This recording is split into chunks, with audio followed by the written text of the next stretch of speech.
Keep expanding that sensation that is in your heart from the meditation that was just guided by Monica. Keep expanding it as far as you can see and beyond. Feel it deeper and deeper, the sense of peace, the sense of light, the sense of love, of unconditional love, the sense of compassion, of deep compassion that you have for yourself and for all other living beings. Breathe and allow yourself to feel even more that divine light being that you are. How much more love can you feel right now within you? How much more love can you allow Spirit to love you? Breathe and love yourself even more.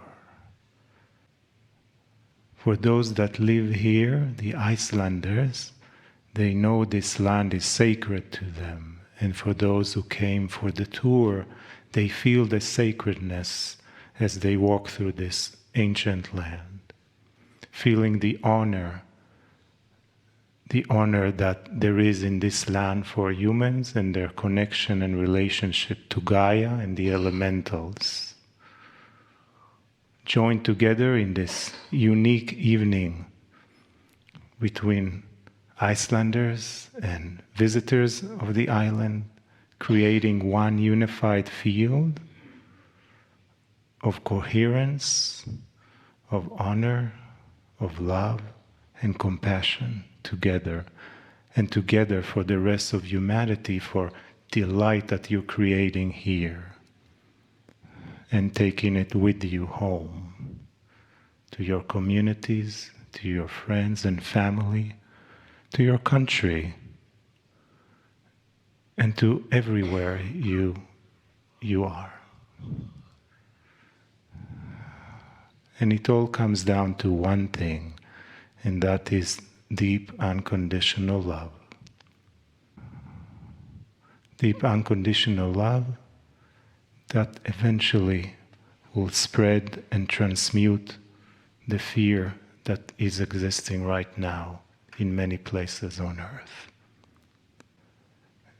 And as you are in this state of being and openness and allowness, let us hear the final message of Kryon from the source of all that is and the immense love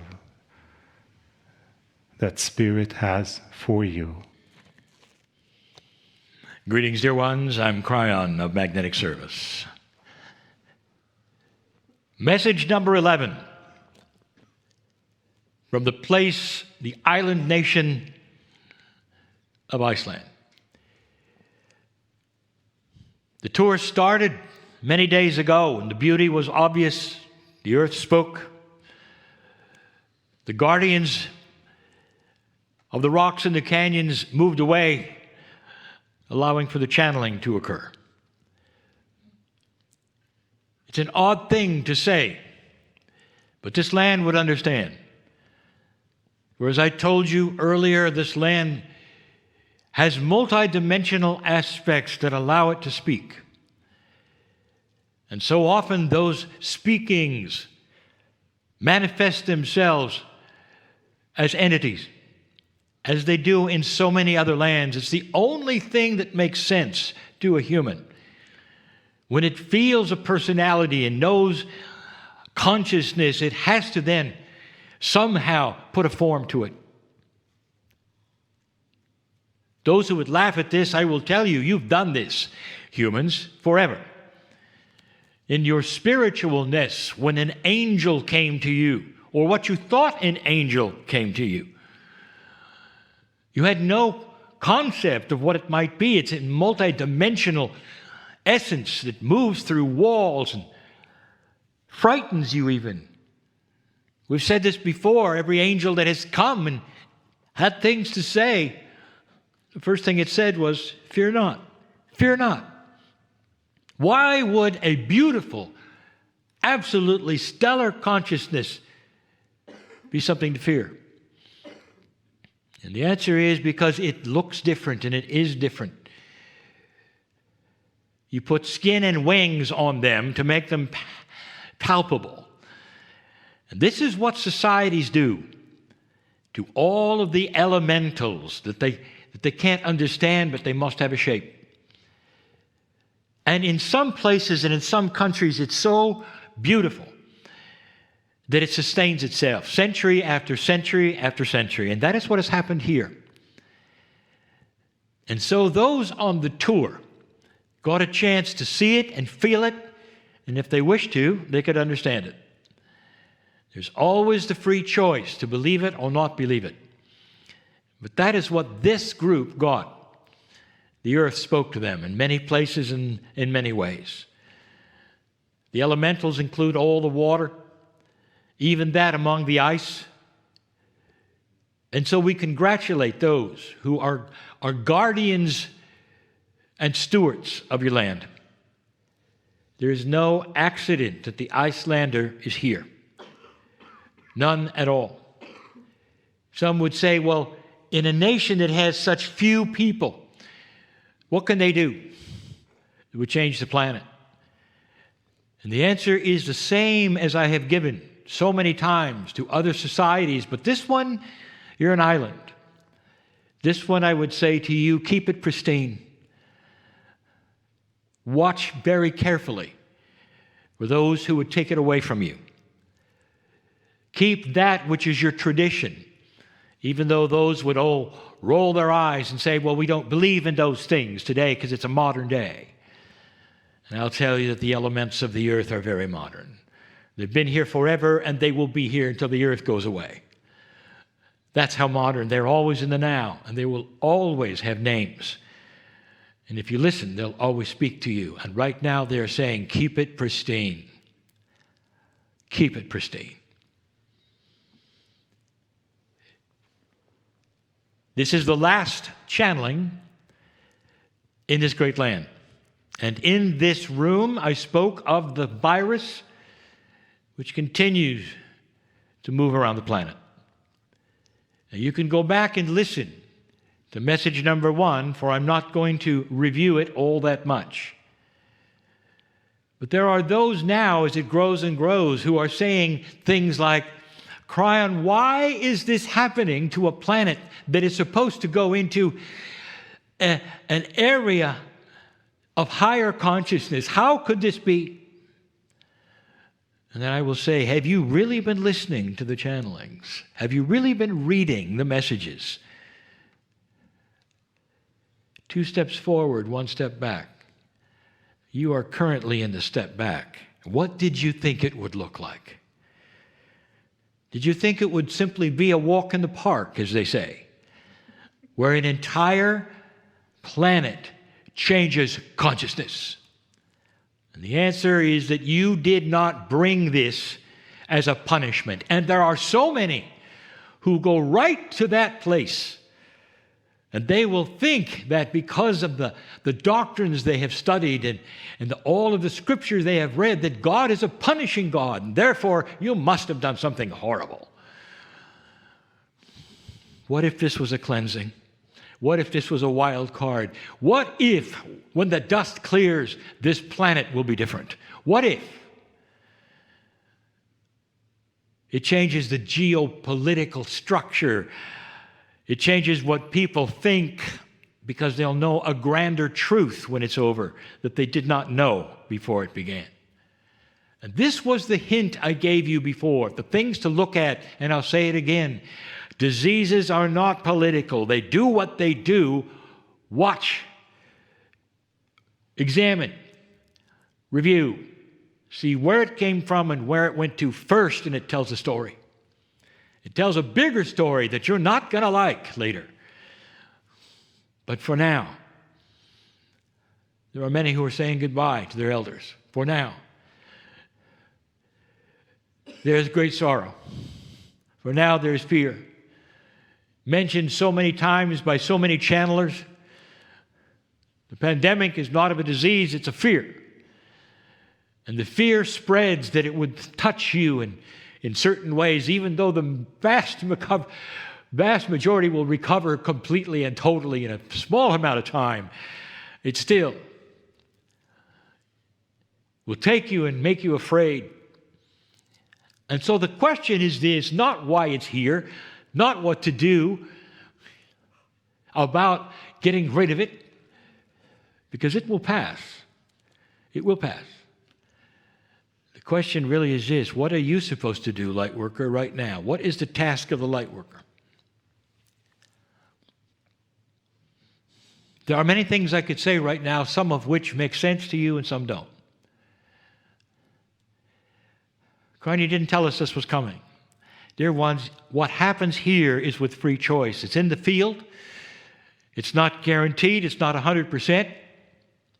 And you had control over whether it was going to happen or not, and you will see that later. And there are those who actually tried to stop it, and you'll see that later. And it's here anyway. If I had given you the potential, what would it have achieved? And the answer is fear. The predictions that I give to you are the ones that I see manifested from a maturing society, a transparency of compassion, a better planet, 2 steps forward, 1 step back. What are you supposed to do, light worker? I'll tell you right now. Listen. This is why you're here. Number 1, stay safe. Stay safe. Because you're not going to be able to achieve much in sickness. Stay safe. It's not that hard. Stay safe. And as this plays out, be aware of those around you who are wringing their hands and shortening their lifespan because of the fear they're in, not knowing what to do next and turning from place to place and pacing up and down and wondering what's happening to them and their family and this planet or this country. That's where you step in. And you soothe them and give them compassion and tell them stories if you need to.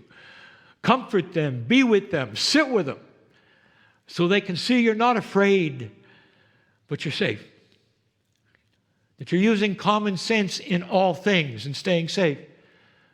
And knowing that this is a passing thing and not forever. And that whatever happens today, they'll come out of it tomorrow.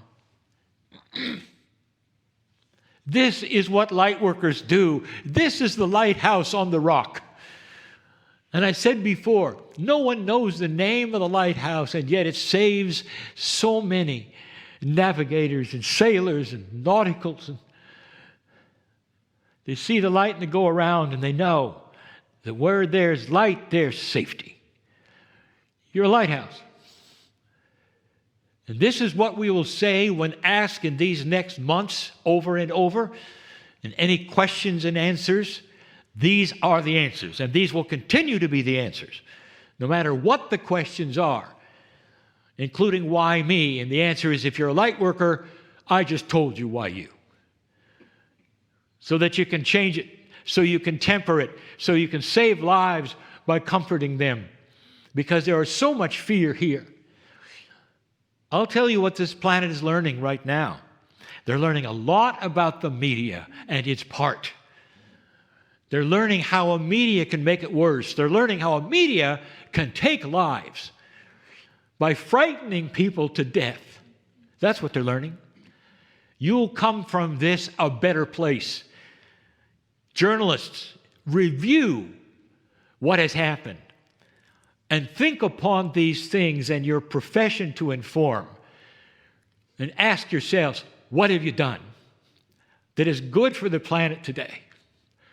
And if this were to occur a month, 2 months, 3 months, 1 year, in the future, what would you do differently? And you will get answers.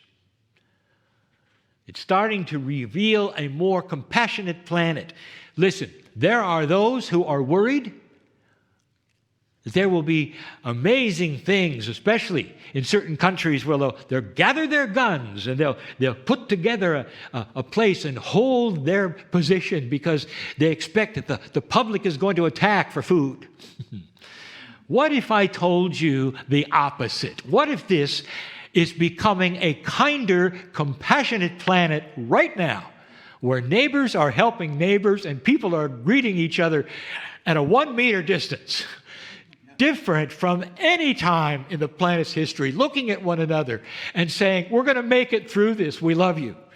We're going to be okay. We love you. If you need help, let us know. We'll do our best under the circumstances. And there's very few that say, well, where's my gun? Not today. Not today. This is one of the biggest differences. When the historians write what happened to this planet, it will be books filled with what they didn't expect, as well as what really might have happened on this planet. This is a message of compassion. This is a message that says, light workers, you trained for it, it's here. Get through this and you move forward with a different planet, with a different consciousness. People are going into self-introspection right now and saying, could it be there's something bigger that I missed? Could it be that consciousness is starting to change? And maybe this was all part of that. Dear ones, you're going to get through this. This is just the peak of it, starting now. You're going to get through this. Stay safe.